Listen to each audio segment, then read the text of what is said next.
ইহুদি একজন মুসলমানকে দাওয়াত করেছে, তো মুসলমানকে যদি এমন কেউ দাওয়াত করে তাহলে ইসলামের শরিয়া মোতাবেক তার দাওয়াত গ্রহণ করা কি আছে?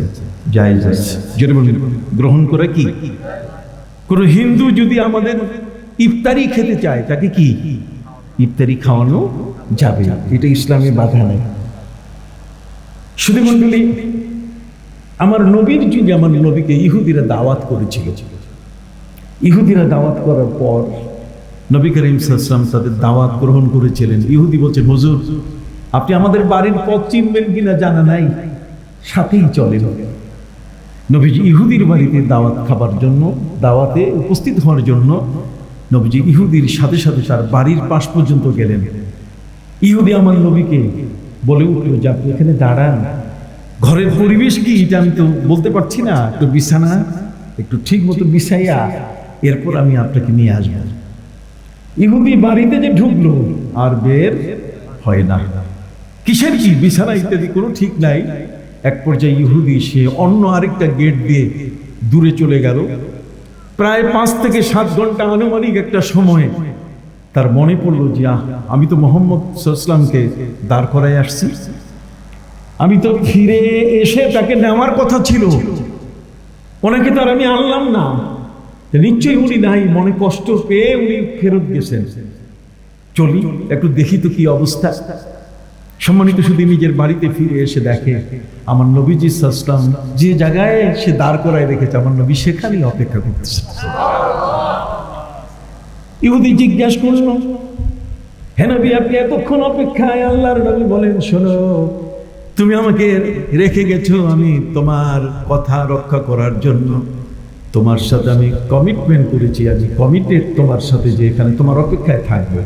এখন তুমি অনুমতি না দিলে আমি কি করে এখান থেকে যেতে পারি? এই জন্য আমি তোমার অপেক্ষায়। সুবহানাল্লাহ বলেন। ইহুদির বাড়িতে নবীজির আপ্যায়ন। শুধু মণ্ডলী শুধু তাই নয়, নবীজি একবার একটা কবর কেমনে খনন করতে হয়, একজন মারা গেছেন, সেই মুসলমানের কবরটা কিভাবে তৈরি করতে হয়, খনন করতে হয়, নবীজি পাশে থেকে থেকে কবর খননকারীদের কবর খুঁড়া শিখাচ্ছেন। সুবহানাল্লাহ বলেন। কবর খুঁড়তেছেন তারা। এই কবর খুঁড়তে খুঁড়তে দুপুর হয়ে গেছে। শুধু মণ্ডলী দুপুর হওয়ার ওই সময় পাশের একজন ইহুদি মহিলা আমার নবীকে দাওয়াত করলো যে আপনারা তো এখানে এই সময় পর্যন্ত কবর খননে ব্যস্ত থাকলেন, লাশ দাফন হলে নবীজি আপনার সাহাবী সহ আমাদের বাড়িতে এসে দুপুরের এক মুঠি কিছু খাবেন। নবীজি সাহাবায়ে কেরামকে বললেন, সাহাবীরা ওই পাশের বাড়ির মহিলা তোমাদেরকে দাওয়াত দিয়েছে, অতএব জানাজার নামাজ শেষ করে আল্লাহর নবী সাহাবায়ে কেরামকে নিয়ে যখন তার বাড়িতে গেলেন, মহিলা নবী এবং সাহাবায়ে কেরামকে আপ্যায়ন করার জন্য চমৎকার দস্তরখানে বসিয়ে দিয়েছে।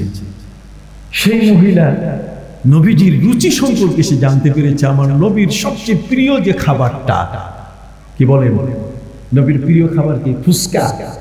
ওই যে ফুসকা খায়, আপনার কথা কন না কেন? নবীর প্রিয় খাবার হলো বকরির সানা। বকরির কি সানা? সানা শব্দের অর্থ হচ্ছে বকরির রান। বকরির রান নবীজি খুব পছন্দ করতেন।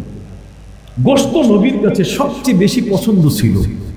এই জন্যই নবী করিম সাল্লাল্লাহু আলাইহি ওয়াসাল্লাম যখন তিনি তার দাসী বরিরার বাড়িতে নবীজি যখন আসলেন, নবীর দাসী, তখন এই দাসী নবী করিম সাল্লাল্লাহু আলাইহি ওয়াসাল্লামকে আপ্যায়ন করার জন্য ব্যস্ত হয়ে পড়ল। ওদিকে তার উনানে, ওদিকে তার চুলার মধ্যে গোশত পাক হচ্ছিল। এই বাড়িরা নবী করিম সাল্লাল্লাহু আলাইহি ওয়াসাল্লামের সামনে কিছু রুটি এবং বাসি তরকারি দিল। নবী করিম সাল্লাল্লাহু আলাইহি ওয়াসাল্লাম বাড়িরাকে জিজ্ঞাসা করলেন, রে বাড়িরা, তুমি আমাকে এই যে টকবক করছে, গোশত সিদ্ধ হচ্ছে, এই গোশত না দিয়া তুমি আমাকে বাসি তরকারি দিলে কেন? বাড়িরা বলে উঠলো, নবীজি ওটা তো আমার জন্য সদকা করা হয়েছে, আমি সদকার উপযুক্ত, আর নবী বংশের কোনো মানুষের জন্য সদকার মাল খাওয়া জায়েজ নাই, আমি এই জন্য আপনাকে দেই নাই। প্রিয় নবী সাল্লাল্লাহু আলাইহি সাল্লাম বলেন, বাড়িরা রে, লাকি সাদাকা ওয়ালা না হাদিয়া, এটা তোমার জন্য সদকা, কিন্তু তুমি যদি আমাকে দাও খাওয়াও তাহলে আমার জন্য কি হবে? হাদিয়া হয়ে যাবে। দেখছেন কিভাবে একজন গরিবের ঘরে খাওয়ার পদ্ধতি নবী শিখাই দিলেন। কোন গরিব মানুষ যে যাকাত খায়, কতক্ষণ না, কোন গরিব মানুষ যে সাদকার মাল খায়, কিন্তু আপনি তো যাকাতের মাল খেতে পারেন না, তার গরিব মানুষের বাড়িতে দাওয়াত, তার মেয়েটা যদি বিয়ে দেওয়া হয়, মেয়ের বিয়ের দাওয়াতে আপনি যেতে পারবেন কিনা? নবী করিম সাল্লাল্লাহু আলাইহি ওয়াসাল্লাম বলছেন, লাকি সাদাকা ওয়া লানা হাদিয়া, তোমার জন্য এটা কি সাদকা, আমার জন্য এটা কি হাদিয়া। নবীজি এত বড় কথা বললেন কেন? ওই যে গোশত নবীর কাছে সবচেয়ে প্রিয় ছিল। সুবহানাল্লাহ বলেন। অতএব মহিলার বাড়িতে বকরির সানা, বকরির রান নবীর সামনে দেওয়া হলো, বকরির গোশত মহিলা পাক করে নবীর সাহাবীদের আপ্যায়ন করল।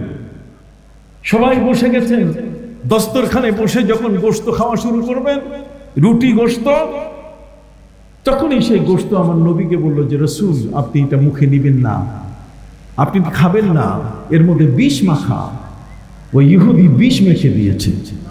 কথা বুঝতে পারছেন? নাউজুবিল্লাহ পড়বেন না? তা দেখেন নবীজিকে আপ্যায়ন করছে, অথচ সেই বকরির রানের মধ্যে কি বলতেছিলাম, নবীর সবচেয়ে প্রিয় ছিল কি? গোশত। গোশত হচ্ছে নবীর সবচেয়ে বড় প্রিয় জিনিস। নবীজি ইহুদির আপ্যায়ন তিনি গ্রহণ করার জন্য তিনি গেছিলেন।